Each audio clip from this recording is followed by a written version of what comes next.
unique among men. He's just one of the most incredible human beings I've ever met in my life. And the man, as far as I'm concerned, is probably the best power trainer in North America. Down and drive. Push! And down and right up. Push! That's it. Very good. Bus really cares. If you're here or you're not here, he knows, and he makes sure that you're aware of it when you miss a workout. You've been drinking alcohol again. How'd you guess? Because it smells like gasoline. The only way I can face this place. He's a remarkable person. He doesn't want for much. Happy with his life. Charges less than he should. The fees you pay as you go, $2.25 a workout. Close that door! He can get in to suit his own time. But he's content. He doesn't drive a car. He doesn't drink. He doesn't have a need for money. He's a very, very down-to-earth guy. You can't find people like him anywhere. No victims? No victims. It's a laugh the way he dresses, but that's Buster.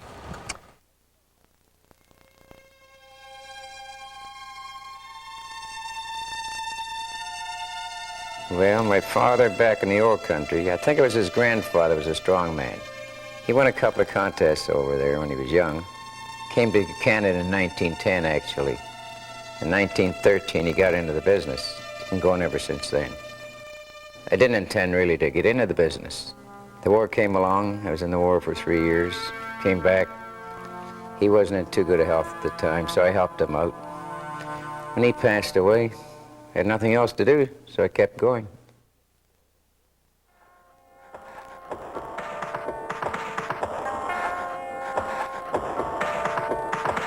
Some of them are as old as 1915. They're still going. They're still on the floor, still being used. Haven't lost any of their weight yet.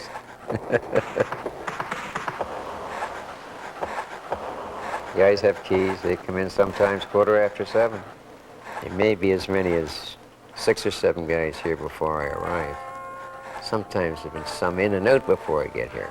Then you get the school kids coming in later on. Then you get the worker coming in later on. Then you get the after-supper crowd. You know. And it's pretty steady all day long. Last night, for example, I think I finished here at 25 minutes to 11. Time got straightened out. It was 11 o'clock when we left.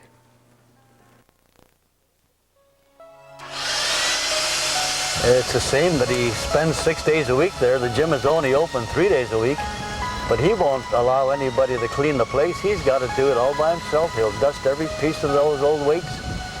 He vacuums the place himself. He washes the shower on his knees. And the gym itself, I mean, you've seen it. It's from out of the East Side kids. I mean, with the one shower and the one toilet. And if you flush the toilet when someone's in the shower, you scald them to death. And it's always been like that. It's like an oasis in the desert. You walk in there, it doesn't matter what the hell's happening out there and who's yelled at you and who's chasing you or who you're chasing. Everything just peels away and you get back down to basic pump and iron. There's a difference between weightlifting and weight training. Weightlifting's a sport. It comes down to weight training. It's a battle between the weights and the individual. They get the satisfaction out of it. And it seems to more or less balance themselves during the day as far as their feelings are concerned. They may be on edge when they come in here, but when they leave, they're as calm as can be. It's like good medicine. I love you too. I'm sorry. 2 more. He once was approached by 2 brothers who used to go there years and years ago, I guess in the 60s. And these were very, very successful businessmen. I mean, multimillionaires. And they approached Buster, and I mean, I'm not saying this as hearsay. I was there. I heard this. And they said to him that they owned a number of office buildings downtown. And that what they were proposing is that they would set up a gym for him, any way he wanted it. Set it up, and then give it to him. Just so that they would have the convenience of working out at the gym right by their offices, so they wouldn't have to make this trip up to Bloor and Euclid. And they said, you know, it's not really, I mean, it's not a charity thing. This is going to be for us. We're using space we can't rent. It's not costing us anything. We're not going to, I mean, this is your gym. We don't want to be partners, but we're going to set it up. We'll have a sauna. We'll have, maybe we'll have 3 showers instead of 1, you know. We'll make this really plush stuff. And you go in there, you charge what you want to do. Exactly, it's yours. You do your thing. I says, nope. I don't understand what you mean by no. He said, no, I don't want a social club.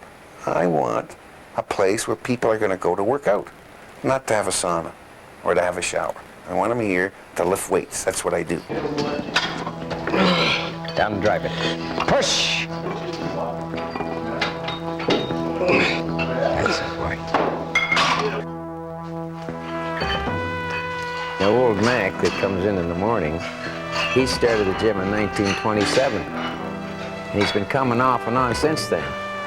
He is now 85 years old. The reason why people pop off at 80, 75, 80, 85, I figure this, that if you got any bad habits, you got to start at 60 and get rid of one each year. See, the trouble is people try to get rid of 4 or 5 1 year, you see, and that don't work.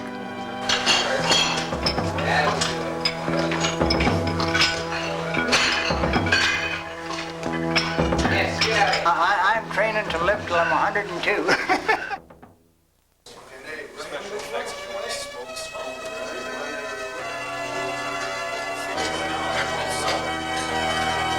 My head is put together a lot better when I take my hour-and-a-half workout 3 times a week.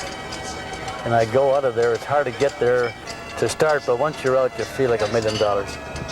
Anything I do, whether I bowl or business, or your brains are working a lot better when you're healthier and you're in condition.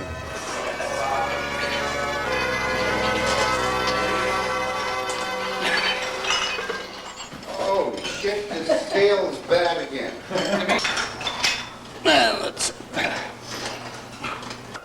Anybody who likes a cigarette in the gym should be shot and pissed on. I don't mind being shot. You don't have to tell me you're smoking. I can just feel you light the match, and I can smell it. It stinks. The camaraderie there is beautiful. You have young people, you have old people, you have businessmen, you have lawyers, they're a good bunch of kids in there. Switch This is the best part for your back. What was the other thing? That isn't for your back, Bert. Feel like a kid. Every time I say that, my wife gets mad. You might even be staying.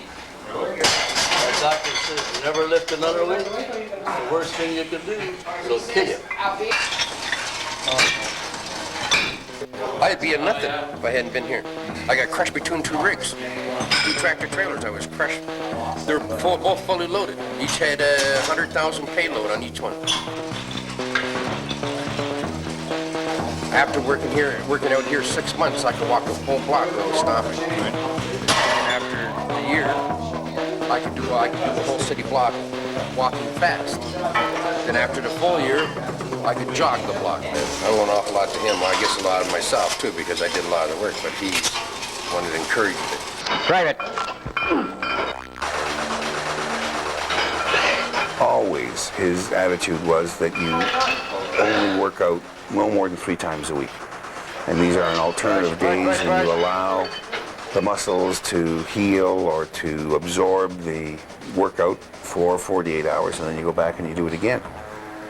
So that he was only open Monday, Wednesday, and Friday for people interested in weight training. And for years, he would open Tuesday, Thursday, and Saturday and do specialty work. So I got most of my flexibility. It's like I can go down. Well, for instance, there's a kid now, well, I guess he's in his 30s now, but started when he was 8. And I was there when he started, and he could hardly talk. I mean, this disease had affected his whole body. He could barely walk. He was just almost like a vegetable. one of the things that he got the kid to do was just to climb up the stairs by himself and walk around weights that he put in the middle of the floor. And he'd start training him and built this kid's ego up now that he's sufficiently independent now, that he works for his dad, he does his own banking, and he is just absolutely an amazing, it's almost a miracle cure.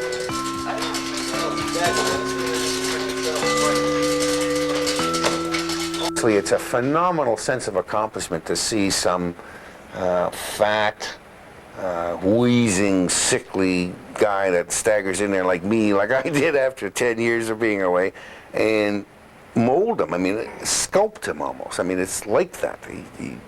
And watch him develop and watch him build confidence and build his ego up and start to lift heavier weights. And I mean, that's got to be a phenomenal challenge for him. Oh, you poor fella.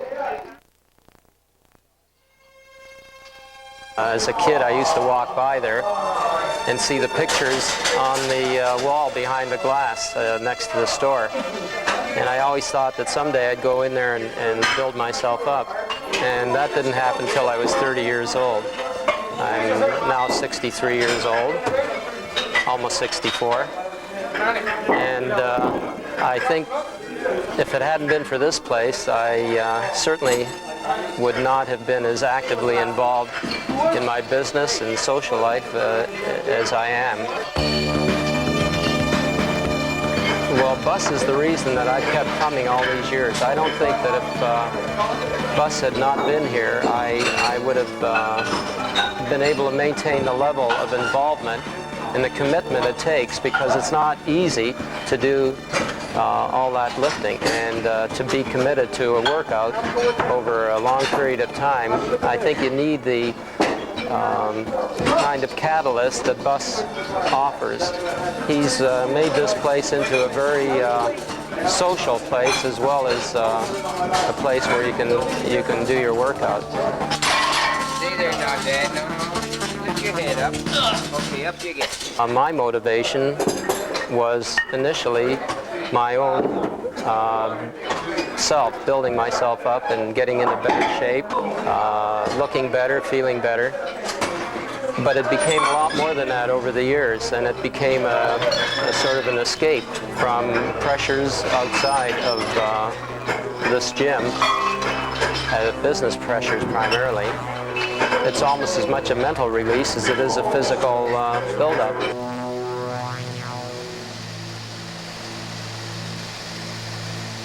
I only have to look around at my contemporaries who didn't go into any kind of physical routine over the years and see where they are and where I feel I am. There's no question that the gym has made a big difference in my life, physically and mentally.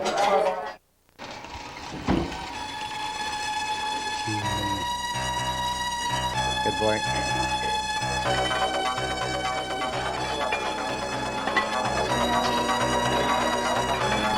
A lot of others, like Henry that comes here, he's a colored boy.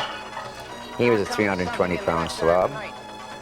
In 2 years, he has a magnificent physique, and he's still at it. I think in 4 years, he's missed 2 days. He's still going strong. There's a few others like that. Lost weight, others have put on weight. Some guys have put on as much as 60 pounds in a year. Try and eat a good solid breakfast if you can. Like a bran flakes, shredded wheat, anything like that. Corn flakes and that is garbage. Get out of the brains. Have kids that come here that want to play hockey, that are in hockey, they want to put on weight. I tell them to eat more, especially spaghetti. In no time, in a couple of months, they put on 20 pounds. Helps them in their hockey.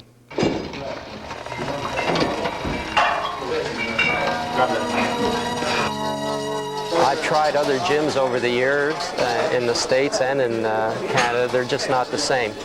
Bus is totally committed to what he's doing and has been over the years, much beyond a business approach. And that casual atmosphere, I think, is what makes it work. Both Bus and Shirley are very important to me, and I'm sure to everyone else in the gym.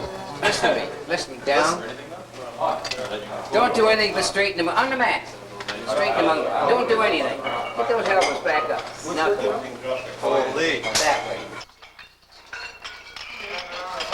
You know, the 9 years I've been coming here, it's like Buster's never told me anything that, you know, didn't work out. It's like when I first came here, it was all anxious, you know, gotta gain, you know, and you keep telling, oh, you gotta eat this, you gotta do this, just follow what I say. And after about 3-4 months, things start happening, you know.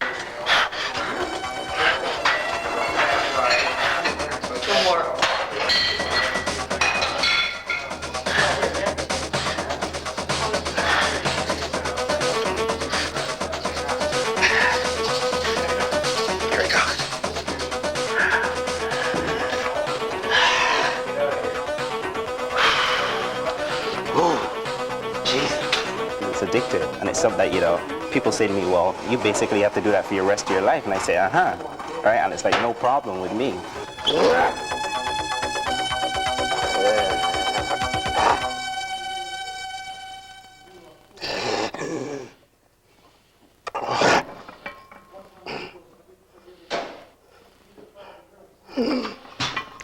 Push! Come on.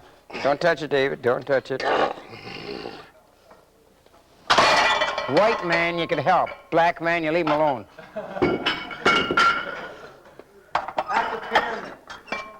No, you better take it out. He hasn't come to yet. And I don't think there's anybody that I've come across in the whole, you know, system that has the knowledge that he has. And I don't think they will either, because he brought the knowledge from way back then and he's got it here now.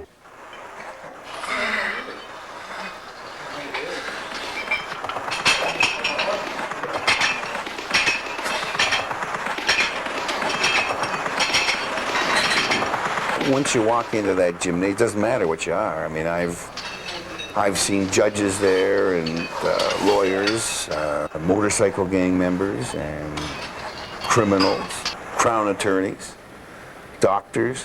I mean, right across the board. And once you're there and you're in your gym suit, it doesn't matter what you do or what respect you have on the outside. Buster will call you a bum if you screw up an exercise, whether you're a judge or you're a street kid. I don't think there's anyone that lasts there longer than 5 minutes with his ego. No discrimination. We don't allow Italians in. We don't allow Portuguese in. No coloreds, and very few whites.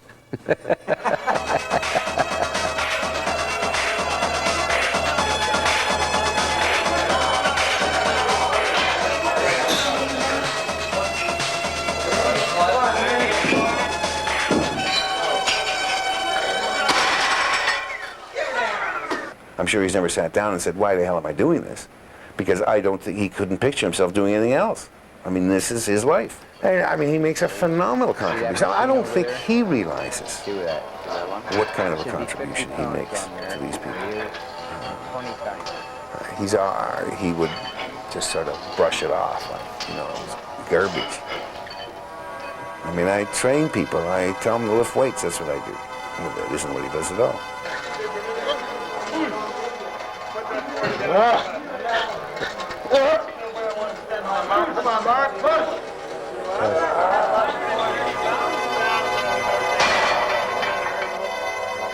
You can't get looked after the way you get looked after here. It's the man just knows what you're doing, and he's on top of everything all the time. Even though it's amazing, in an afternoon I walked in there sometimes when I'm late, and I can't believe what I see going on in there.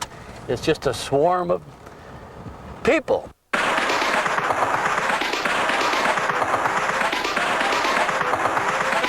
It's like any other club, more or less, eh?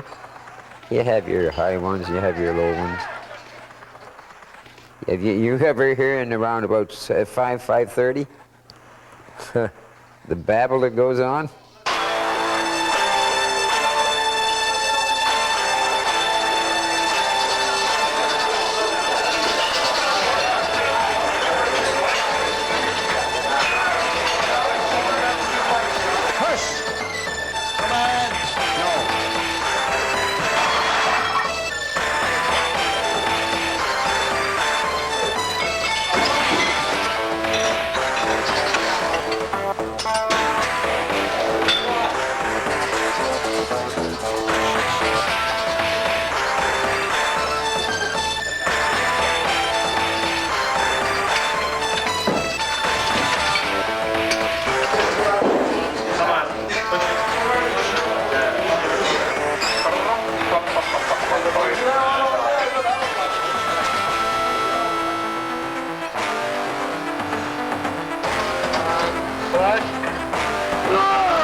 That's it.